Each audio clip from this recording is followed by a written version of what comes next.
Yule is Rhea done correctly. That is my takeaway from this episode. Okay, I am fucking with you a little bit. There is a lot more to take away from this episode than just that. So I've been pretty good about consistently making uploads of the recent Disventure Camp episodes, just generally because I had very strong feelings about them, mostly negative. But all things considered, Disventure Camp All-Stars episode 19 is pretty good.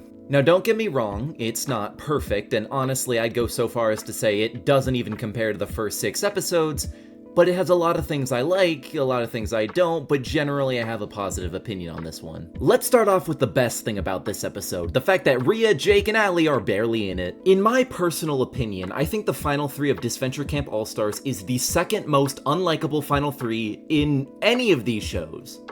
Number 1 was this. Yeah! Would you two shut up? What the heck is that even supposed to be? You and Sonic CD. Yeah. Please tell me I'm not the only one who remembers Sonic Lives. But yeah, to its credit or its detriment, this episode focuses on the eliminated contestants, and I think that was a good choice. A lot of them didn't really leave on the best note, so I think this is a good chance for Oddnations to kinda give them the ending that they deserve. There aren't really any big plot lines in this episode, it's just sort of about tying up loose ends and having fun with some characters that we haven't seen in a while. And it mostly works. Starting from the bottom and moving up to the top, we have Lake, Ashley, Miriam, and debatably James, but I'm gonna save him for a bit later. Ashley and Lake really don't have much going on this episode, which is fine. I doubt they really would have helped that much anyway. If anything, this just kind of proves to me that Lake's story really did wrap up in season 2, and Ashley really needs another barn to set on fire if she wants to do anything interesting ever again. Miriam's also just kind of vibing. The people she normally interacts with are either still in the game or they have other things to do, so she's mostly just relegated to helping out Connor. Thank God that this was only one scene and it didn't get dragged out through the rest of the episode, because I think we've had enough of Connor by this point. Gabby and Ellie is next, and they just spend this episode kinda chilling out. They've already been through the ringer in All-Stars, so this episode is pretty much just an excuse to see them happy and chilling out together after the events of the game. Also Yuri. This works especially well with Ellie, considering she spent most of this game just kinda being a bitch, and this is the episode where she finally stops to enjoy herself with Gabby and Gret, because let's be honest, she deserves it by this point. And I really do like that. This gives me the Gab Ellie content that I really wanted, and I'm sure a lot of others wanted as well. If any couple in this season deserved their own spin-off, it was definitely these two. I haven't really been a fan of these two in All-Stars, but in this episode I can confidently say that they're a welcome addition, and I'm really glad that they got to have this content. Yuri lovers everywhere, you may rejoice. On the opposite end of the spectrum, we have Tom, who can go fuck himself. Tom is here essentially to just be sad about everything that happened with Jake, and he's making promises to himself that he's gonna go confess to Jake and make up with him, and then they're gonna get back together. Yeah, no, I'm not buying this. I don't like this. Now, I understand that a lot of time has passed since Tom and Jake were last on screen together, but not enough time has passed to make me forget about how terrible they were together. If you're still a Tom-Jake fan, then first of all, God help you, but second of all, I think even you can admit that their relationship has kinda gone downhill since All-Stars began. I am not letting this slide. I don't think I can properly convey to you just how frustrated I am by these two in All-Stars. When I have to sit and listen to these two argue about petty bullshit for like the 8th time, it genuinely does not feel like the same pair of characters that were in Season 1. And because this happens after Season 1, naturally you would assume that both of these two characters are more mature. They know what they're doing. They would at least have some idea of how to communicate with the other by this point, right? You would think that. You would really think that. But with every episode that I watch of this show, I just see these characters regress more and more. It feels like their worst attributes have been amplified to the maximum just for the sake of drama and not for any cohesive character writing. This version of Jake is so paranoid and neurotic that he more closely resembles Alan from Smiling Friends more than his Season 1 counterpart. The main difference being that Alan is funny. And Tom... oh god, Tom. I already talked about Tom in a previous video, so if you're curious as to my thoughts on him, you can just go watch that. It has all my thoughts pretty much down pat. I bring this up for 2 reasons. The first is now, as of this episode, we know that they are pushing for these two to get together. If by some miracle these two do not end up together by the end of the season, then you can pretty much just ignore this section. I won't be happy with how these characters turned out, but I'll be less upset that way. The second reason why I bring this up also has to do with something we know in this episode, and it's that for all the screen time that these two took up in All-Stars, there was a better option this entire time. I have my gripes with these two characters individually, but that's the thing, these two are a couple, they should have had a lot more time together in the show. And while I don't have anything against lesbians, I can completely understand why Gab Ellie fans are so upset over their lack of screen time in comparison to Tom and Jake. Because if I wanted to sit and watch a paranoid, neurotic little weirdo and a bumbling idiot try to make it work, I would not watch Disventure Camp. I'd watch Family Guy. I really don't want to end this section on a negative note because I really do think Gab Ellie is great this episode and I want to focus most of my attention on that. For most of All-Stars, I really didn't get the appeal of Gab Ellie and I just sort of assumed that it fell off in the same way that Tom Jake did, but as of this episode, I really think these two shine together. And I believe that if these two were given more focus as a couple, especially in All-Stars, the season probably would have been improved by a significant margin. But I'm happy with what we got, and moreover, Gab Ellie is not the only good thing about this episode. Fiore and Alec are pretty good too, and yes, for this episode and this episode alone, he is allowed to be referred to as Alec again. Alec is alright. I don't think he does anything truly amazing, but I do like a lot of his scenes with Fiore. Fiore is like really good this episode. I'm not like the biggest fan of Fiore, but in this episode she's just really funny and has a lot of good lines. One minor complaint I have with Fiore in season 1 is that in a lot of cases she really didn't feel like a child, she just felt like a short teenager. But she's on that Gen Alpha shit in this episode, namely in this footage I'm showing you right now. This is the funniest that Fiore has ever been, and I really do like this direction for her character. Gret and Aiden are kind of just hanging out with the people they've been hanging out with this whole season, so not much to say about them. That means next up is Tess and Hunter, and okay. I want to keep this positive, I really truly do, but after watching this episode, I can't help but think, 3 of these characters. Allie was the one you chose for Final 3. So these two are good this episode. I actually think they are the highlights of the episode with one other exception, and that is equal parts shocking, terrifying, and pleasantly surprising. The pessimist in me wants to be upset about this, that they couldn't be like this in the actual show and stay around for longer than the pre-merge, but the optimist in me is just like, hey, these two are good this episode, I'm having a good time. I'm okay with this. Hunter is especially surprising considering this man was the most milquetoast motherfucker in the entirety of Season 2, and now, I like him. I like Hunter. I think he is now my new favorite Disventure Camp white boy. In All-Stars, of course, but that is still kind of ridiculous considering 3 of them placed above him. It's also a little sad, but hey, good for Hunter. For all the characters who I think got worse in All-Stars, I think Hunter is a significant improvement over his Season 2 counterpart. The scene with Tess at the end of the episode is by far the best example of this, and honestly, I don't think my explanation can do it justice, so I'm just gonna let this play out. And I feel like I missed out on being there for her when it really mattered. You've always been there when it counts, though. Allie knows that. Sometimes this game just gets in the way. You know, I've been thinking a lot about my mom lately. I called her because I didn't know what to do, and she reminded me how important it is to be there for the people that you love. I don't want Allie to feel like she's alone or go through what my mom did. I know how much Ellie means to you, Hunter. I'm sure she knows that too. Yeah, I just hope that I'm doing enough. I want to be that person that she can always rely on. If you told me at the beginning of this season that Hunter was going to end up being my favorite of this trio, I wouldn't have believed you, but here we are. No, that was genuinely very, very good. I'm proud of you, Hunter. I'm so proud of you. I think he has the best performance in this episode, aside from one other character. Let us quickly flash back to the beginning of this video. Yule is Rhea done correctly. That is my takeaway from this episode. Well, now it's time to talk about what has led me to that conclusion. Hey, what the hell are you doing here? This is my segment, not yours. But no, I mean, it's for the joke. It's funny. Come on. No buts, young lady. You have to wait your turn like everyone else. How come she gets to be here?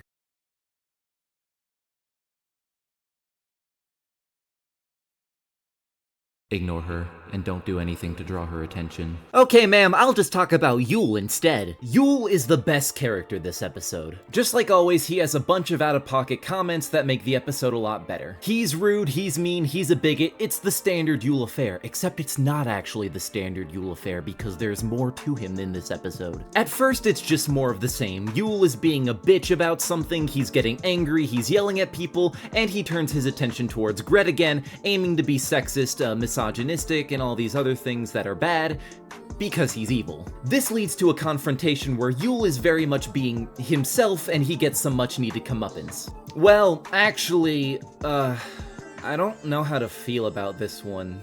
Yule gets hurt a lot in this show. It makes sense. He's the most antagonistic towards people, so naturally he needs to get some karmic justice every now and then. But sometimes I kind of feel like it's a bit much. Take the scene I'm showing you on screen right now from episode 8. By all accounts, this is deserved. Yule had this coming, but I kinda just feel bad for him. He's definitely the biggest villain of the cast at this point, but Rhea and Alec are just significantly more unlikable, so Yule kinda ends up as the underdog in that scenario. For the comment that warranted that slapstick, it was a bit much, but he wasn't hurt too bad, so okay. But this is too much for me. I know how we're supposed to take this scene. We're supposed to laugh because Yule was sexist and he had this coming.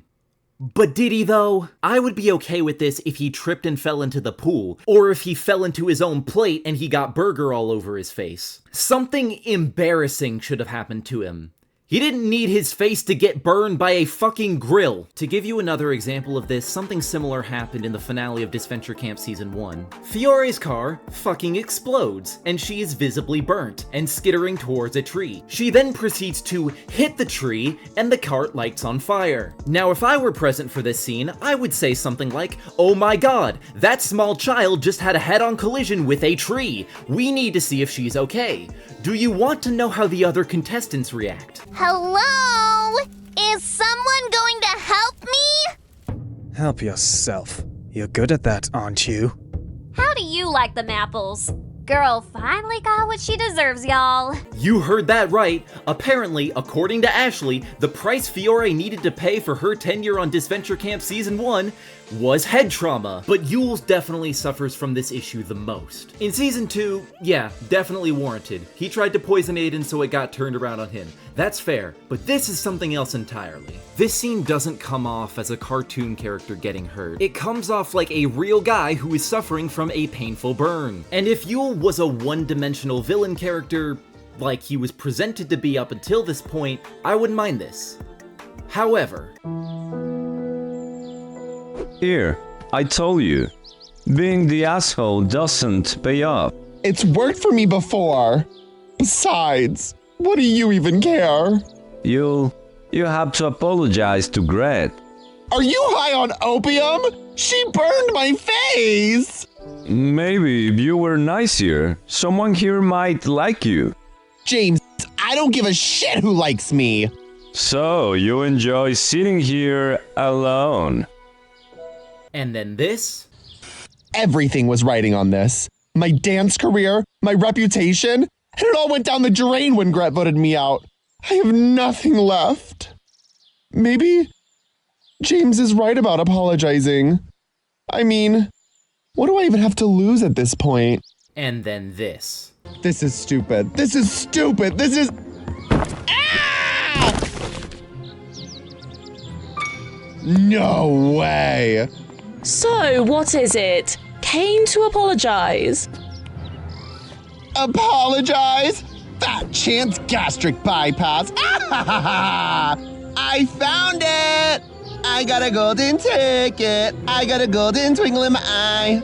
Now, first and foremost, I want to say that I absolutely love these scenes. They show off a different dimension to Yule that we've never seen before, and it's very engaging and entertaining to watch. Despite how much praise I've given to Yule when he was competing, I think that this is a new high for him. The way that I interpret these scenes is that Yule actually does care about what other people think of him, and moreover, he doesn't like being alone. Think back to how James said that being the asshole doesn't pay up, and then Yule says that it's worked for him before. Now, we don't know the exact context context to this since he's always been an asshole, but maybe there was a position where being mean was advantageous to him. Maybe it helped him in his career, or maybe it helped him in some other way, but what we do know is that he's now paying the consequences for it because nobody likes him. But when given the chance to redeem himself or change his ways, he takes the easy way out, because he values his image over the people around him, and that's caused him to become a terrible person. This layer to Yule's character is what convinced me that he absolutely deserved to be in the final 3 as this season's main villain. And that absolutely flabbergasts me because this is literally exactly what Rhea is going for. Yule, in the span of a single episode, speedran Rhea's entire character arc, and not only is this character arc more satisfying and more compelling when it's told through Yule, but I think it kinda proves that he's more of a complex character than Rhea is. Here are 3 reasons why I think that. Point A. This type of character progression is consistent with Yule, but not for Rhea. Now I know that some of you are going to bring up a point that I made about Rhea in a previous video. Lexi, you said that one of the big flaws with Rhea's character was that she hid her true self for too long. You said that because we only saw the villainous Rhea for the majority of the season, it took away from any complexity she could have had. But Yule has only ever been an irredeemable asshole until this episode. Shouldn't that argument also apply to him? Rhea's behavior in All-Stars fundamentally goes against what happened with her in Season 2. Not only is it repetitive, given that this is basically the same thing that happened in that season, but it's also very unfortunate considering she really should have learned her lesson by now. But with Yule, given his experience in Season 2 and in All-Stars, I can believe that maybe he isn't happy with himself given how terrible of a time he's had. That's kinda how it went for Gret in Season 1.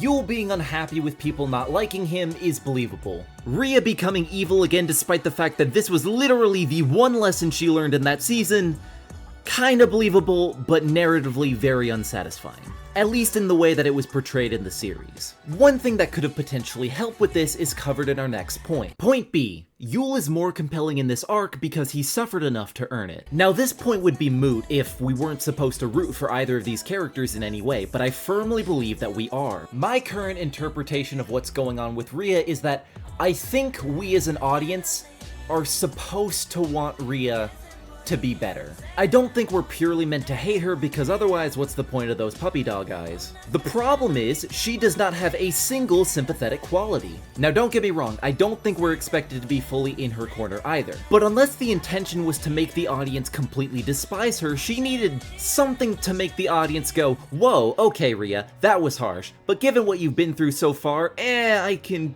kinda understand where you're coming from. But she doesn't have that, she kinda just gets away with everything. No one is really able to get back at Rhea. Aiden doesn't get his revenge, Connor doesn't get his revenge, Alec doesn't get his revenge. She kinda just gets away with all of it and it's very unsatisfying. But damn near everyone gets their licks on Yule. And because Yule is made the subject of so much abuse, Oddnations made him sympathetic by complete accident. Not to the extent that you excuse his actions or become racist or anything, but to the extent of, hey Yule, I really hope you stop getting hit. Because all things considered, Rhea definitely deserves some of this treatment as well. And that brings us to our final point. Point C. Yule is more likable, and he's done less wrong. There is admittedly a lot that I can say here to try and prove my point, but either way, Disventure Camp Twitter is just gonna get mad at me, so I'm gonna summarize this. Assume here that the goal is not to redeem the character in question, it's to make them kinda pathetic enough to where someone has the courage to forward them to a psychiatrist where they can start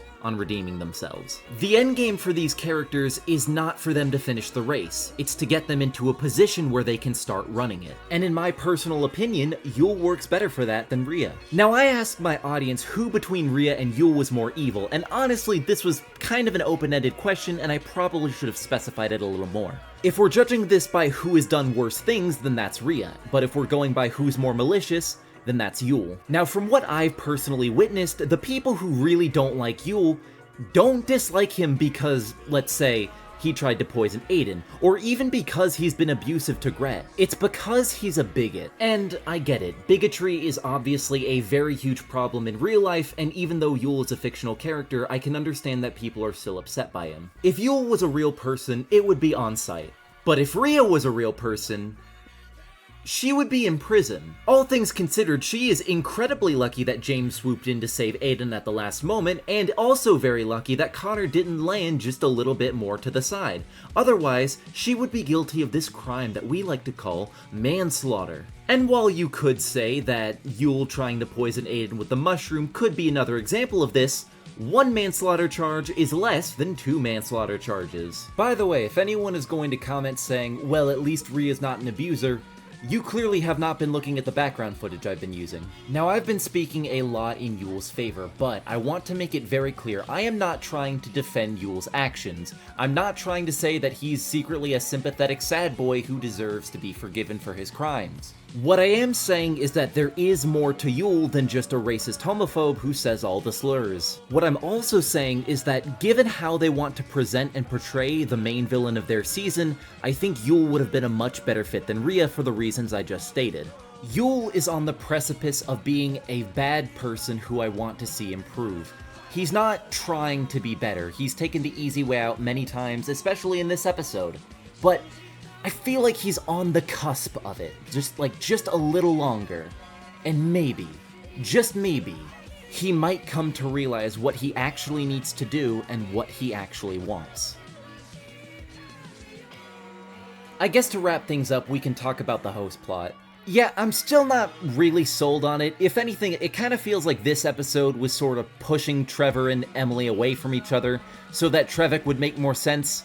And, I don't really like that, but fuck it, there's a lot of Trevik fans out there. I'm happy for you. Now, this episode was pretty good, but there is still one other thing we need to go over. The greatest scene in the entirety of the season, and I'm not kidding. Remember earlier when I said I was gonna get to James later? Well, now is later. I think this episode mostly goes to show how much James has improved since Season 2, with him willing to help Jake because of Aiden, and also helping Yule with his thing. His role in this episode is mostly just a testament to how far he's come since Season 2, and I really like that. But there is something else he does that is awesome. James did not do the Patreons for this episode, and the reason he did not is because he was fucking. That's awesome. This is why James will always be my favorite. Don't at me. Anyway, that's the end of the video. Bye!